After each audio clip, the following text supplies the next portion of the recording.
My nonprofit right now, Greatest Frontier, we give away $100,000 every year.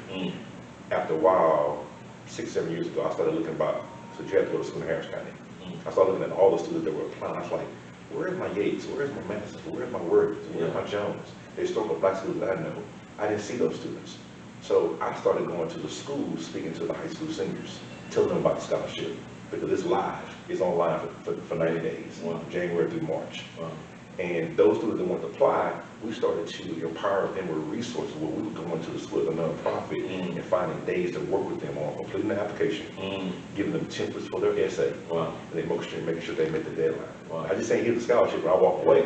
I'm now going to walk you through, because I want to see the retention numbers from our historical black schools increase, because our scholarships are for minority students. And when I was having $100,000, I didn't see a lot of students that were coming from historical schools that I know of. They were coming from the Cypress Harris County schools, the Uncle Harris County schools, not out the suburban Harris County schools and not the inner city. But the dynamics was coming from the essays. So I'm going to this high school senior program, and the senior said, "Hey, raise your hand. Any question in the room?" Hey LYS fam, it's Olay. Just wanted to take a quick break to let you know that even though the cost of college can be daunting, the LYS Scholarship Guide ebook can assist you in realizing your dreams. You can identify and apply for scholarships using the information, advice, and resources in our comprehensive guide. Also, we've provided a template for a successful scholarship essay to help you stand out from the crowd. Don't allow student loan debt to control you. Get your copy of the LYS Scholarship Guide ebook right away to take charge of your destiny. Simply go to lys.com/parents to get your copy today. Now let's get back to that fire conversation. Yes. Does your scholarship require us to write an essay? Yes, it does. Not interested. You bring up such a phenomenal point there, and then I'll let Olay take the next question, which, AJ, now's a good time to drop that ebook, because we talk about all of that in the ebook. Drop that ebook. But I think you bring up such a great point regarding scholarships. One thing that I always try to tell people, as a recipient of $87,000 worth of scholarships, grants, student loan repayment, is it's not free money. You're doing something, right? Whether it's you're leveraging your sports, whether it's you're leveraging, Boy Scouts, Girl Scouts, whether you're leveraging junior achievement or some type of program, you did something. Writing that essay, you did something. And so to me, I kind of recommend the students to look at it as like a part-time job. Hey, look, you're filling out those applications, you're doing those essays. A lot of times you could reuse some of those essays. For different scholarships, you might have to just tweak it a little bit. Look at it as a part-time job. And if you can get in, just a few hours of writing that essay, and especially now, there's really very little excuse to not do the essay. You got voice to text. I ain't gonna talk about the AI. You can throw that in some Grammarly. You know what I'm saying? Like, look, there's really no excuse. And so I think this dynamic is key and important to number one, provide those resources. Obviously, we provide a resource as well, and so we definitely need to collab on that. But Olay, you want to take the next question? Yes. So before we started with the Edu-Steps, you were telling me about saving black men's lives. Yes. And it's so funny when you hear someone talk about their purpose or something that they're passionate about, it completely engulfs you. And that's what happened to me when you were talking about it. So I would love for you to just talk about that platform and the things that y'all are doing, and the things that y'all got planned. Definitely. Yeah, so I'm the director for it's called the African American Male Wellness Agency, and this is a 20-year organization birthed out of Columbus, Ohio. And the organization is designed, and the mission is to save black men's lives, and save black men's lives through health and wellness. The goal is to remove the barriers that black men have about going to their doctor. And so we promote a health and wellness walk, 5K walk in 20 cities across the country. I heard about the event online in 2022, and they're talking about this walk in Columbus, Ohio with 40,000 men. I was like, it's not 40,000 black men in Columbus, Ohio. And literally a couple weeks after I heard about it online, I was on a podcast, Health and Wellness podcast. And the CEO of the company, his name is Mr. John Gregory, was on the podcast. And had a chance to just kind of chime in with him a little bit. And as he was talking about the walk, I was really talking about an initiative they had, which is called Real Men Real Talk. I said, man, we got to bring Real Men Real Talk to Houston. I said, that's what I really want to know. He said, yeah, well, that's just a umbrella. That's just a one aspect of what we do, which is a conversation around mental health. So that's why I was interested in it. He said, but you need to come to Columbus to see the walk. And so shared this vision with my good friend, he's the executive director here in Houston. His name is Pastor Jamal Johnson. And he said, hey, if y'all would come, I'll pay for y'all to come. So I told Pastor, hey, you go and see it. I don't think that that's 40,000 men. That might just be a template video. He said, okay, well, I'll go. So he went that morning. He got up on FaceTime and said, cool, it's real, it's real. And it was just like you just saw a sea of black men and black families that were there to walk. And so literally, I said, well, we got to bring this to Houston. So last year we had the opportunity to bring the event to Houston. I wanted to partner with Texas Southern University. I'm an alumni, graduate school. My partner, Pastor Donell Johnson, is an alumni as well. So I said, let's take this back home, because all the walks in 20 cities are all in inner city areas. And so we hosted it there at TSU. Mary Sylvester Turner was our honorary chair last year. We had over 5,000 people in attendance our first year out. Over 75 vendors participated.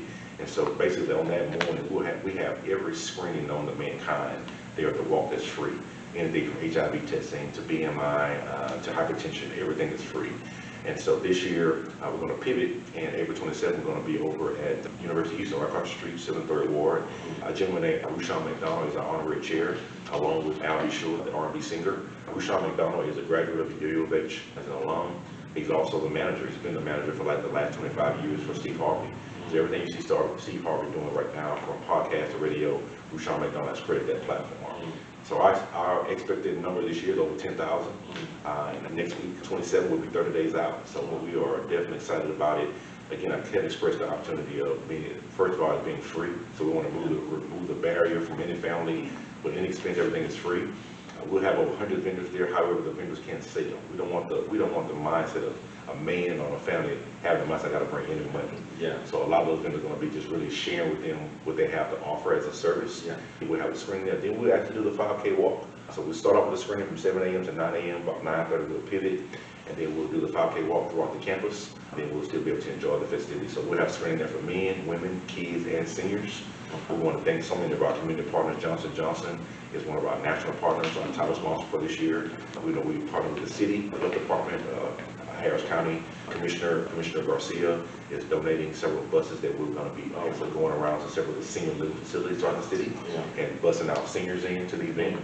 And so some things that we did differently last year that we didn't do this year, we've been a little more intentional about. Yeah. So we'll have actually a senior pavilion. We're going to have a kids zone. Wow. So again, just a real wonderful opportunity for families to be able to come out. And this company has been so fast grassroots growing in Houston because nobody has been intentional about so many different platforms that we're offering for black men. So as I said earlier, we do monthly events called Real Man Real Talk. Yeah. We had one yesterday called Real Man Real Talk Dollars and Cents, SENSE. And so we had financial wealth people that were part of a panel that talked about how they've been successful in finances, but also the pitfalls they fell in as well, and how the financial dollar becomes a major disparity for African American men. How you can be working 2 jobs but can't provide for the family becomes stressful. Well, I just filed for bankruptcy. I'm stressful. I graduated from college. I work in a career job, but I still can't find a way. So how that financial dollar becomes a major disparity in a household for an African American man. So very, very powerful, and we do those every month. And a lot of times those are mostly centered around Real Man Real Talk, centered around mental health. We do cooking with dads. We share with dads how to cook healthy and balanced meals for their families. We have a financial fatherhood aspect where we teach fathers about how to be a father at a young age, and how not to fall into the financial traps with credit cards and not know how to manage your finances. And so, just a whole holistic aspect of how we're empowering other black men. So our goal is to bring the Columbus agency to Houston. So in 20 years, there's never been another agency. The walk is being held in 20 different cities, but all those cities are just doing Healthy Wellness Walk. Wow. We actually launched an agency in Houston. So February 1st, we celebrated our inaugural first year here in Houston. And so we're excited about bringing the whole entitled Columbus office base to Houston. Wow. And so we also have a for-profit side, which is our workforce development component. So there's about 10 high schools in Columbus, Ohio. Some of the high schools are just generic 9th through 12th grade schools, but they graduate with a trade. Some of the high schools are designed for kids that have a gap year. Yeah. So we bring them up to speed. They graduate also with a trade. And then some of the high schools are tech-based. Yeah. And so we want to bring that full-profit side of it, school-based. And so instead of calling them high schools, we call them urban scholars. And so we want to bring that urban scholar program to Houston as well. So again, we're just taking it one day at a time. We can't eat an elephant overnight. Yeah. And so we're excited about the momentum that we have thus far. far. And I decided for the opportunity to share Black Men's Wellness Day to you guys. So hopefully you guys take an opportunity to set it down in your calendar every 27th. We've got commercials going right now on Fox 26 News, iHeartRadio, 102, 97.9, all those other community partners will definitely spread the word about the vision. Hey LYS fam, it's Olay. Just wanted to take a quick break to let you know that even though the cost of college can be daunting, the LYS Scholarship Guide ebook can assist you in realizing your dreams. You can identify and apply for scholarships using the information, advice, and resources in our comprehensive guide. Also, we've provided a template for a successful scholarship essay to help you stand out from the crowd. Don't allow student loan debt to control you. Get your copy of the LYS Scholarship Guide ebook right away to take charge of your destiny. Simply go to lys.com/parents to get your copy today. Now let's get back to that fire conversation. So how do people sign up? Could you tell us Definitely. how to sign up? Definitely. So you can go to our website, AAMWA stands for African American Male Wellness Agency, AAMWA Houston. That's our social media hashtag across all social media, LinkedIn, IG, Facebook. Again, AAMWAHouston.com. You can register online and find out more about our information. Absolutely. So at this time, we're going to open it up for questions from the audience. If anyone has any questions, please just raise your hand and ask away. Yeah, I actually have two questions, because when you was talking about dual credit hours, right? And my Yes. brother, he works in Madisonville over like college and stuff like that. And we was talking about one thing. Now, do you think it's even necessary? Do you think it's even unnecessary to even have AP programs anymore since you have dual credit? Like, what's your, because the way we was thinking, like, I don't see no point in getting AP if I can get 2 credits, like 2 years after the way to college. No, I definitely, I would always be a strong advocate for AP classes, because what happens is, for a student that's coming to a high school element, AP is not for everybody. And so what happens when you remove AP? Now I'm putting that AP student to a generic, standardized classroom, he's gonna be bored, him or her, they're gonna be bored. So what the AP does through 9th through 12th grade, keeps that student engaged. And it also is preparing them for the college level readiness program. You know, my daughter was a part of, of a magnet AP program at Lamar. And so, with doing that program, they're also doing college-based classes. So now she's not having a stressful year at LSU. I'm not saying she's not busy. It's not easy, but it's not as stressful for just sitting in a normal standardized 9th through 12th grade class. Now I'm talking about going to a, C-type school in a population, you're going from, 20 students in the classroom to 200, and like, you're overwhelmed just by the size of the class, let alone even focus on the dynamics of the work. Yeah. And so I'm a strong advocate for AP, but again, every student is not designed for AP, but now you have to also kind of come to a balance as well, because I'm not going to be doing regular generic classes, AP, and dual credit. So I would not advise that. That's a lot.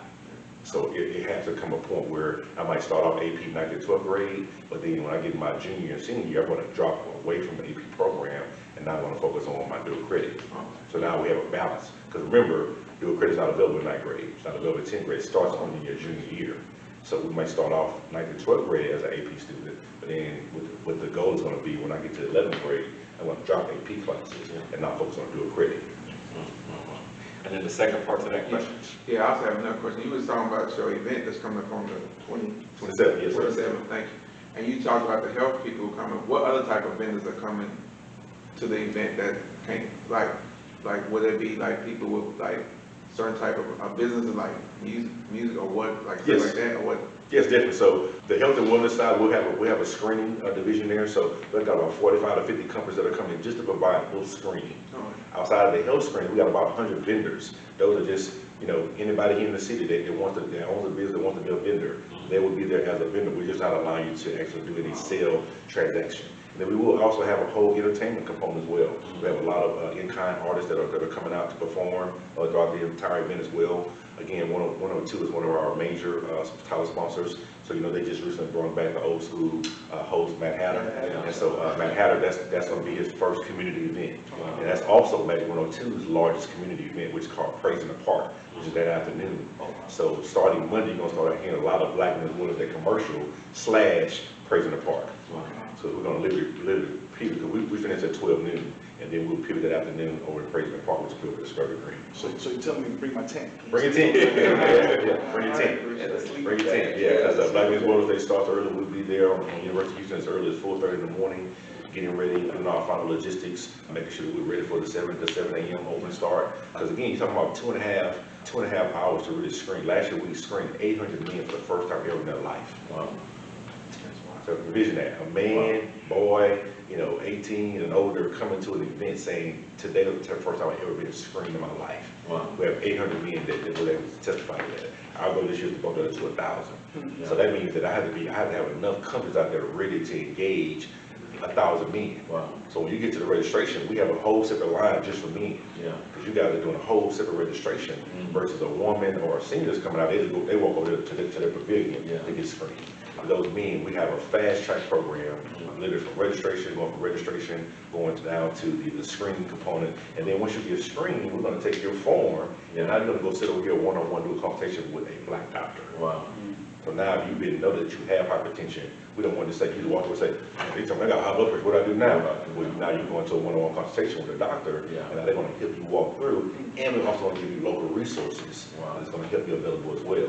The University of Houston just opened up a brand new primary care center. Oh, wow. So we're being hosted by the Timothy School of Medicine. Come on, tell me. I see. Tell me. Okay. Exactly. So Yeah. the University of Houston has a brand new primary care physician facility, so you no longer have to go to the medical center. If you live in those communities, those zip codes, you can go right there to University of Houston, provide your insurance card, and see 12 doctors. They even have a whole behavior center for a child or man or woman suffering from behavior, type of diseases or some type of infrastructure in their mobility. You can go and talk to a behavior doctor. And so I was blown away. Just 2 weeks ago, I had the opportunity to do a tour of a facility, and man, just to say that they have that in the inner city community, that's going to be a phenomenal program. Yeah, wow, that's powerful. One more question? Yeah. Yes, sir. What advice would you give to someone like me? So I'm in education. I work in public school. I also work at the community college as well. My question is, I am passionate about what I do because I enjoy helping people, whether it's the young kids in public school or whether it's the young adults that I interact with the community college. The advice I'm asking for is, with someone being as passionate about helping, but in that field where it's not financially rewarding, and I want to stay about my passion and move in my purpose, but I also would like to make an income that I can support my family, things of that nature. And what I realize is that being in education, there's a lot of things that I do for free because I love what I do with helping people, but I also see the struggle with moving up, even with me being highly qualified for positions like in community college institutions, and it's hard just even getting work, even though I'm highly qualified. So it's the struggle of moving with my passion and trying to be financially stable as well. And I asked that question because I heard how passionate you were about giving back to the community and helping young men, as well as moving in the business realm as well. So, I highly respect that question. Again, this is one of my ACC colleagues as well. He's an adjunct as well. And so we've had several talks, even just motivating him through his PhD program, as he's been working on. But what I would share with most people is that when I talk about being that community service, being a champion in the community, we also have to be willing to do that outside of our community structure as well. I'll put that again, we also have to be willing, so that means that I need to have the strength and the courage to step out of the African American community to also share with the other different dynamics of diverse communities what I'm passionate about, because they also want to help too. So sometimes we get stuck in just wanting to do that only within our inner city communities, and now we become stagnated, which is what you're experiencing now, and say, I can't do this, I'm overqualified, but there's so many people outside of your circle that want to embrace that. So now you can tap into another different dynamic, whether that be Caucasian, whether that be, Indian, whatever culture that may be out there, to embrace your skill set. Now you're building a different network, and then once you build that network, then you can bring that back to the community that you want to empower. And so that's what I do on a day-to-day basis. When I find a need of what I'm going to do, I didn't say that Black male, African American male wellness, all the agencies we got here, I didn't say NAACP or the Urban League helped me do this. It's in Columbus, Ohio. So I saw something in Columbus, Ohio that I wanted to bring to Houston.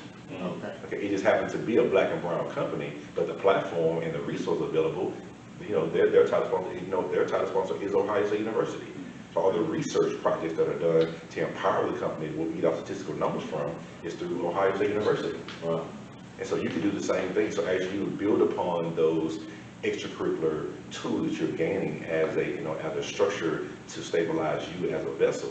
Also be willing to step outside of your circle to share some dynamics of who is outside of my circle that I can embrace, who can embrace me at the same time to help me build that financial dollar of income that I want, or that I can be a part of their structure, and then at the same time be able to pour back into your community. I appreciate you for saying that. I just wanted to thank you for saying it because it was the struggle internally with if I go outside of my community and I feel like, okay, these are the people that I feel like need me the most. So it's just giving that reassurance that hey, it's okay to go outside of your local community. Appreciate you. And see, now you got my business. He's laughing at me. My business is laughing. He's smiling. You in trouble. My spidey senses is tingling now. You know what I mean? So can you talk to us a little bit about that? And maybe this could be kind of your closing remarks, closing statements. Is this piece about and I think this is something maybe a lot of people are struggling with right now because. For example, the name of the organization, Saving Black Men's Lives. We know there's Black Lives Matter movement. We know, some people say all lives matter, white lives matter, all these different types of things. And so sometimes it feels like, man, can I go outside of my community to bring something back to my community? Now, certain people, yourself, probably myself included, don't have any issues of saying, hey, look, and let me take a line from Paul, I become all things to say something, right? I become all things to all men, that some might say. And so can you kind of break that down for us? And if you can, give us a little bit of maybe the business background, because I mean, like you said, you've done politics, you've done education, you've done corporate. So maybe you could kind of break that down for us of like, okay, strategically, this is how you move to get that done. And I'm gonna use one word centered around that, and that's help. Everybody wants to help. And so when I take the African American Women's Agency, when I talk about saving Black men's lives, there's so many other companies that are much more fortunate than any company that's in our Black community. I'll take APEC. APEC is a liver disease company that saved Albie Shore's life. And so they're right here in Bel Air. When I went to meet with APEC, they say, well, hey, we're the liver disease company. We're nationally known, but we don't know how to reach the Black and brown community. So what our company specializes in is that we close the gap.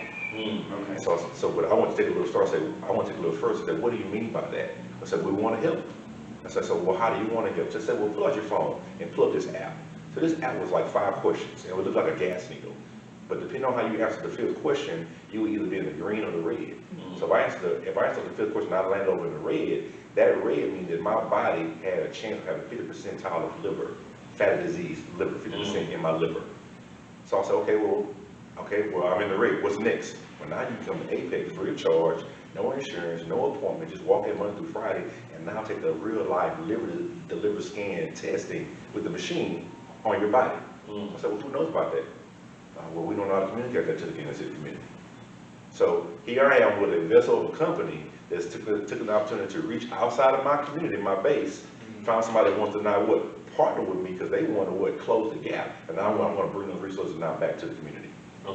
Okay, so in that sense scenario, help. In the corporate America standpoint, I'll take from the political world, help.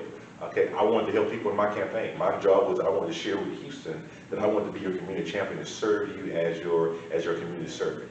However, everybody in Harris County is not Black, African American. But my message was that I want to be able to be the community servant, not the politician. So everywhere I went, that comment, it resonated with people. It resonated with white, it resonated with Asian, it resonated with Hispanic. And then at the end of the day, people saw someone that was passionate about being a community champion and a community servant. So at the end of the day, they wanted to say, well, how can I help you? Well, how can you help me is being a part of this platform. And then I was able to break down the zip codes or the different geographic areas of how we can work as a team to help one another. And so help is always going to be, the common denominator that whatever you do is finding out how can we solve a solution to help. Not help one another, help someone in our community, help each other. So today, we're helping each other, we're spreading out. I'm not worried about it with 5 people today, because everybody with it today is going to walk out with a notion of saying, I learned something, this information was helpful, okay, and then we will help it to one another just by having an opportunity to culminate and come together. And so that is what has really been the most impactful opportunity for me. When I hear bad news or I go through a triumph of opportunity in my life, I always think about what percentage of that is the learning modality. What can I learn from that experience? You know, whether it's I apply for the job, I apply for those jobs, let's be, you know, more than one, didn't get it. You know, I was let go from my job. You know, nobody wants to be let go from my job, but I'm still saying, God is saying something. Why is he telling me to let go, you know, that I was let go from the job? Is he clearing my future space for another opportunity? Or is he moving me from an arena that I've got comfortable in, that I'm too scared to take the next step? But you're praying for it, but you're too scared to take the next step. So until I shake you up and maneuver something in your day-to-day atmosphere, you never will take the next step.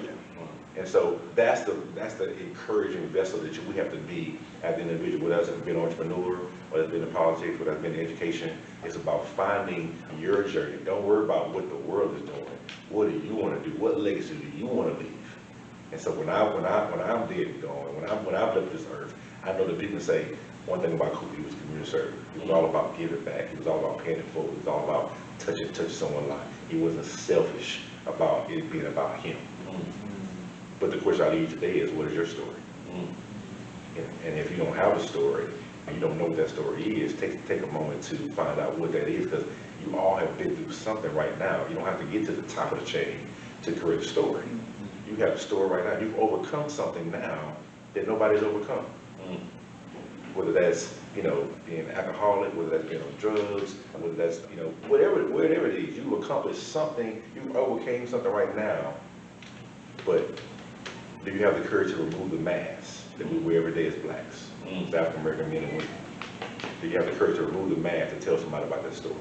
And so that's my mission every day. Is I'm in an intentional, unapologetic space about saving Black men's lives. And so I heard you say earlier, well, this may be the perfect crowd. Everybody is African American. It could be totally white. I was still gonna be sitting here today saying, today I'm being unapologetic about saving Black men's lives, because if this room right now was full of other denominations outside of African American, I guarantee you everyone would want to get in my car, because they have something that they want to empower the African American race with, but they don't know how to close the gap. Wow. So what can we do at the end of the day? And help one another. Wow, I don't think we've closed it any better than that. I mean, wowzers.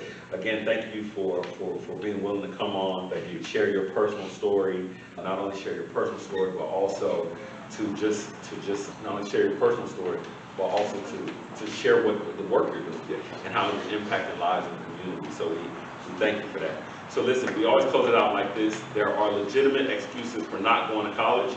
There's no legitimate excuse for not getting an education. I am Festus and Olay. Here's Mr. Olay Sharonke. We have Mr. Donell Cooper. Thank you so much for being with us today. Oh, you're still there? Well, thank you so much for listening to the LYS podcast.